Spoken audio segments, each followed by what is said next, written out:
Hello my lovely viewers, আসসালামু আলাইকুম। Welcome to my channel. আজকে আমি আপনাদের নারিকেলের বরফি তৈরি করে দেখাবো। এই মিষ্টিটা বানাতে যেমনই সহজ, তার উপরে আমি খুবই অল্প কয়েকটা উপকরণ দিয়ে তৈরি করে দেখাবো। এই মিষ্টিটা আপনারা বাড়িতে বানিয়ে স্টোর করে রেখে দিতে পারেন। নারিকেলের বরফি তৈরি করার জন্য আমি একটা মিক্সার গ্রাইন্ডারে একটা নারিকেল কুচি নিয়ে নিচ্ছি। নারিকেলটা আমি কুচি করে নিয়েছি। এবার দিয়ে দিচ্ছি 1 কাপ ব্রাউন সুগার। এবার এতে দিচ্ছি 1 কাপ গুঁড়ো দুধ। আপনারা যে কোনো ব্র্যান্ডের গুঁড়ো দুধ ইউজ করতে পারেন, আর চাইলে একটু পানিও মিশিয়ে নিয়ে নিতে পারেন। এবার আমি সব কিছুকে একত্রে কয়েকবার পালস করে নিচ্ছি। তো ফাইনালি আমার নারিকেল বাটাটা এরকম দেখতে লাগছে।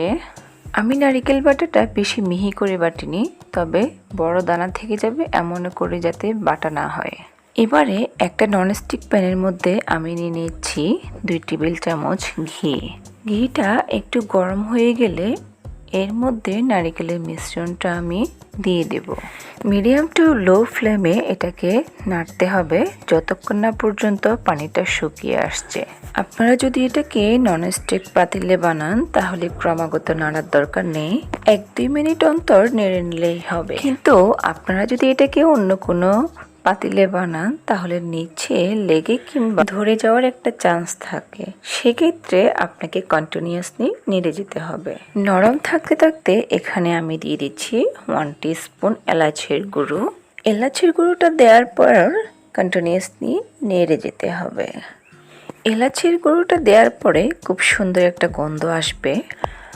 আপনারা যদি চান এতে কিছু ড্রাই ফ্রুটস দিয়ে দিতে পারেন। পানিটা শুকিয়ে যখন একটা ডোয়ের মতো হয়ে আসবে আর মিশ্রণটা খুবই ইজিলি পাত্রের তলার থেকে উঠে আসবে, তখন গ্যাসটা বন্ধ করে দিয়ে এই মিশ্রণটাকে একটা বাটিতে ঢেলে নেব।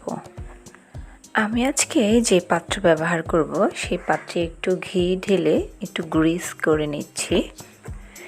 এতে করে নারকেলের বরফিটা তলা থেকে খুব সহজে উঠে আসবে। মিশ্রণটা গরম থাকতে একটা স্প্যাচুলা কিংবা একটা চামচ দিয়ে চেপে চেপে একটু মসৃণ করে নিতে হবে। মিশ্রণটা ঠান্ডা হয়ে যখন রুম টেম্পারেচারে চলে আসবে, এটাকে আপনি নিজের পছন্দ মতো আকারে কেটে নিতে পারেন।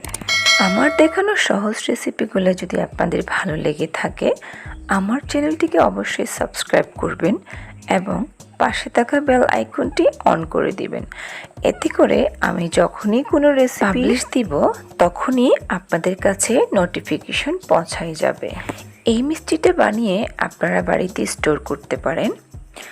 আর কিছু স্প্রিঙ্কেল দিয়ে আমি আজকে পরিবেশন করে নিচ্ছি। আশা করছি আজকের রেসিপি আপনাদের কাছে ভালো লেগেছে।